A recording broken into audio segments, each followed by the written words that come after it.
تو پھر آگے چلتے ہم، فرمایا کہ النبی اولا بالمؤمنین من انفسہم، کہ نبی جو ہے مومنوں کی جانوں کے زیادہ مالک ہے ان سے بڑھ کر، یعنی نبی علیہ السلام مومنوں سے بڑھ کر خود مومنوں کی جانوں کے مالک ہے۔ یعنی اس سے مراد کیا ہے کہ یعنی جتنا حق ہمیں اپنی جان پر ہوتا ہے مومن کو، تو رسول اللہ صلی اللہ علیہ وسلم کا حق اس سے بڑھ کر ہے، رسول اللہ صلی اللہ علیہ وسلم کا حق اس سے بڑھ کر ہے۔ اور رسول اللہ صلی اللہ علیہ وسلم نے اس بات کو کئی موقع بیان بھی فرمایا، اور آپ علیہ السلام پر قرآن مجید فرقان حمید میں بھی یہ بات آ گئی ہے کہ نبی علیہ السلام ہمارے زیادہ مالک ہے۔ اور اس لیے قرآن میں فرمایا کہ جب اللہ رسول کسی بات کا فیصلہ کر دیں تو پھر جو مومن ہیں ان کے دل میں کوئی حرج نہیں ہونا چاہیے۔ اور اسی طرح حکم دیا آپ علیہ السلام نے کہ تم میں سے کوئی اس وقت تک مومن نہیں ہو سکتا جب تک کہ حضور علیہ السلام کو سب سے زیادہ بڑھ کے محبوب نہ جانے، اور فرمایا کہ ان کی اطاعت کو لازم قرار دیا، اور یہاں تک کہ اب شریعت کے جتنے بھی احکام ہیں وہ آقا علیہ السلام کے احکام ہیں، تو ہم لوگ اپنے جب دل بھی نہیں چاہ رہا ہوتا، جیسے سردی کے راتوں میں فجر کے لیے اٹھنا اور وضو کرنا دل نہیں چاہتا، لیکن ہم سمجھتے ہیں ہمارے نبی علیہ السلام کا حق ہم پر زیادہ ہے، تو ہم جو ہے اس حق کو پیروی کرتے ہوئے اس کے اوپر عمل کرتے ہیں۔ سخت گرمیوں کے اندر روزے رکھے جاتے ہیں تو وہ بھی اسی وجہ سے رکھتے ہیں کہ ہم سمجھتے ہیں کہ آقا علیہ السلام کا حکم ہم پر لازم ہے۔ پھر دوسری ایک وجہ یہ بھی ہے کہ نبی کریم صلی اللہ علیہ وسلم مومنوں سے ان کی جانوں کے زیادہ حقدار ہیں۔ اس کی ایک تفسیر یہ بھی کی گئی ہے کہ جب ابتدا میں کسی مسلمان کا انتقال ہوتا تو نبی کریم صلی اللہ تعالیٰ علیہ وسلم پوچھتے اس پہ کوئی قرض تو نہیں ہے، تو اگر کہا جاتا اس پہ قرضہ تو آپ اس کی نماز جنازہ نہیں پڑھاتے تھے۔ لیکن بعد میں جب اللہ تعالیٰ نے مال عطا فرمایا تو پھر آپ علیہ السلام بیت المال سے اس کی زکوٰۃ ادا کرتے تھے،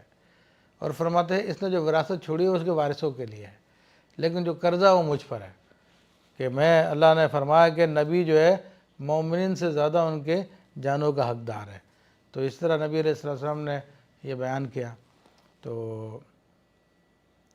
اور بھی اس کی تفسیر ہے، لیکن اب چونکہ ٹائم کافی ہو گیا مختصر کرتا ہوں میں۔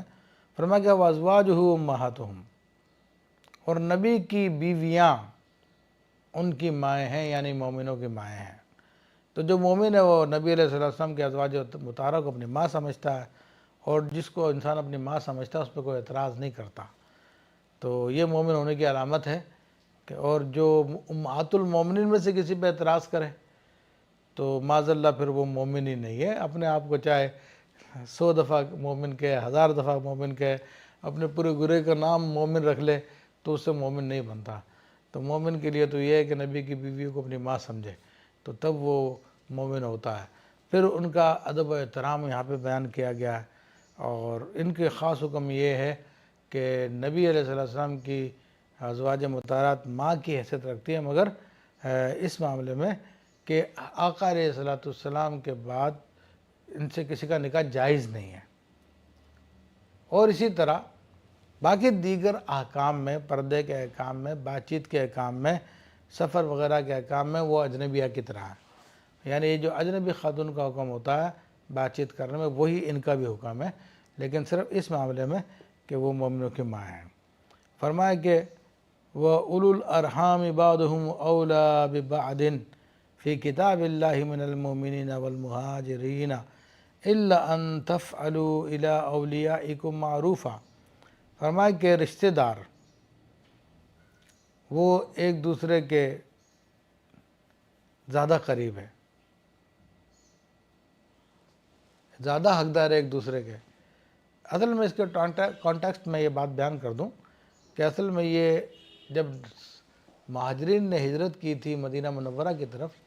تو نبی کریم صلی اللہ تعالی وسلم نے انصار کے ساتھ ملا کے ان کو بھائی بھائی بنا دیا تھا، ایک انصاری کے ساتھ ایک مہاجر کو بھائی بنا دیا۔ تو اب وہ اس کا اتنا اہتمام کرتے تھے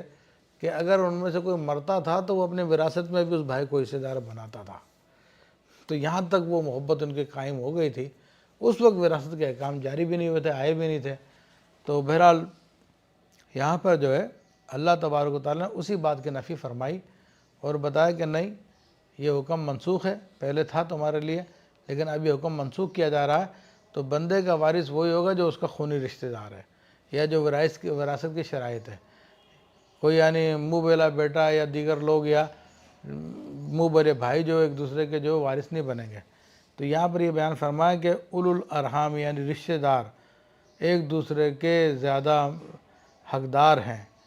فی کتاب اللہ من المؤمنین یعنی مومنوں سے، یہ اللہ تعالیٰ کی کتاب میں لکھا ہوا یعنی لکھا ہوا. من المؤمنین والمہاجرین، مومنوں اور مہاجرین کے بارے میں یہ حکم آیا کہ خدا کہ اللہ کے یہاں پر یہ حکم یہی ہے کہ رشتہ دار ایک دوسرے کے وارث بنیں گے،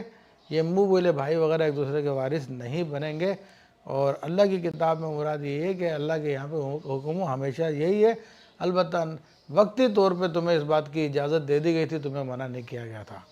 تو اب حکم اصل کی طرف لوٹ آیا ہے. فرمایا کہ الا ان تفعلوا الی اولیاءکم معروفا، سوائے یہ کہ تم اپنے دوستوں کے ساتھ کچھ اچھا کام کرو، معروف کام کرو. تو اس سے مراد یہ ہے کہ اگر تم میں اتنی محبت پیدا ہو گئی ہے مہاجرین اور انصار میں، اور تم چاہتے ہو کہ اپنی وراثت میں سے کچھ دو، تو ٹھیک ہے وراثت میں تو اسے نہیں دے سکتے، البتہ اپنی زندگی میں ان کو کوئی تحفے تحائف دے سکتے ہو، ان کو انعام دے سکتے ہو اور کچھ چیزیں دے سکتے ہو. تو فرمایا کہ وراثت کے طور پہ تو نہیں ملے گا، الا ان تفعلوا الی اولیاءکم معروفا، ہاں یہ کہ تم اپنے بھائیوں کو کوئی تحفہ وغیرہ دے دو تو وہ ایک بات ہے. وکان ذلک فی الکتاب المسطورہ، اور یہ بات بھی یعنی کتاب میں لکھی ہوئی تھی، یعنی لوح محفوظ میں لکھی ہوئی ہے، اللہ کے کلام میں لکھی ہوئی ہے.